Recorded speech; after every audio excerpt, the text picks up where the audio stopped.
మన బుడ్డారెడ్డిపల్లి గ్రామ ప్రజలకు తెలియజేయడం ఏమిటంటే మన ఓబుల బర్రెను ఎమ్మెల్యే కొడుకు హత్య చేశాడు. ఈ బర్రె ఎపిసోడ్ ని ఒక గంట ఎంటర్టైన్ చేద్దామా? ఇప్పుడే అందిన బ్రేకింగ్ న్యూస్. మధ్యంతర ఎన్నికల్లో బర్రె గెలిచే అవకాశం ఉందని తన ప్రత్యర్థి అయిన మాజీ ఎమ్మెల్యే కొడుకు అతి దారుణంగా కిరాతకంగా హత్య చేశాడు. కానీ బర్రె మాత్రం కొన్న ఊపిరితోనే ఉంది. ఆ మోగజీవి ఏ పాపం చేసింది? ఏంది ఓబుల బర్రె చంపేశారా? ఏంది ఓబుల బర్రె లేపేశారా? బర్రెని చంపేశారా? దొంగ వచ్చినోడు బర్రెని చంపేశాడా? పాపం ఆ బర్రె ఏమన్యాయం చేసిందయ్యా. బర్రెని చంపేశారా? రూమ్ తగల రక్తం వచ్చి పోను బర్రెని అన్యాయంగా పట్టునెట్టుకున్నాడు సారు. దమ్ముంటే రాజకీయంలో బర్రెని ఎదుర్కోవాలి కానీ దొంగచాటుగా దెబ్బతీయడం ఎంతవరకు న్యాయము? ఆ దొంగ మొహోన్ని దున్నపోతులతో పొడిచి చంపించాలి సారు. ఏంది బర్రె లచ్చలు నిలబడుతుందని ఎస్పర్ట్ వాళ్ళు చంపేశారా? ఎమ్మెల్యేగా బేటా ఓబుల్కి భైన్స్ को टक्कर मारा है अल्लाह నువ్వే న్యాయం చేయాలి. ఏం బర్రె చంపేశారా? బర్రె అంటే ఏ దున్నపోతులతోటి సావాసం చేయదండి.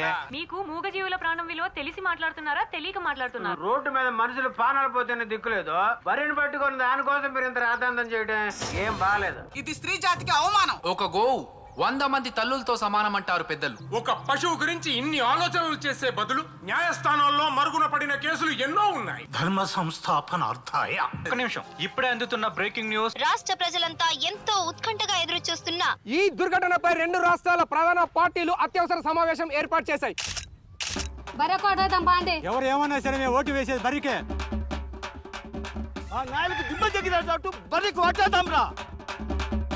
అరే ఈరిగా మన బర్రెకి ఓటేసి గెలిపిద్దాం పదరా.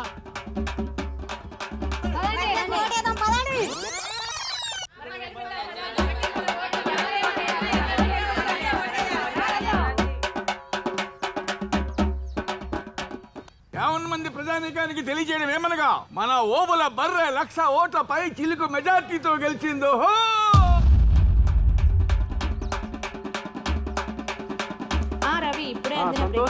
ఇప్పుడు అందిన breaking news. Buddareddipalli breaking news.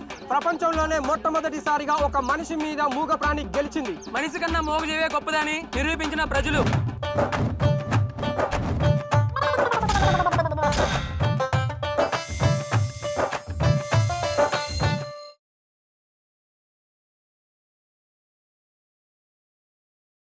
Atlantis. Greek philosopher Plato క్రీస్తుపూర్వం 360లో రాసిన టైమిస్ అనే పుస్తకంలో ఈ అట్లాంటిస్ గురించి ఉంది. ఇంతకీ ప్లేటో ఆ నగరం గురించి ఏం చెప్పాడు? ప్లేటో చెప్పిన ప్రకారం ఆ నగరం ఒక స్వర్గసీమగా ఉండేదట. ఆ నగరానికి దేవుడిగా పొసైడాన్ను పూజించేవారని, ఆ దేవుడి గుడి నగరం మధ్యలో ఉండేదని చెప్తుంటారు. ఇక ఆ నగరంలో నీటిపారుదల సౌకర్యం కూడా చాలా చక్కగా ఉండేదని,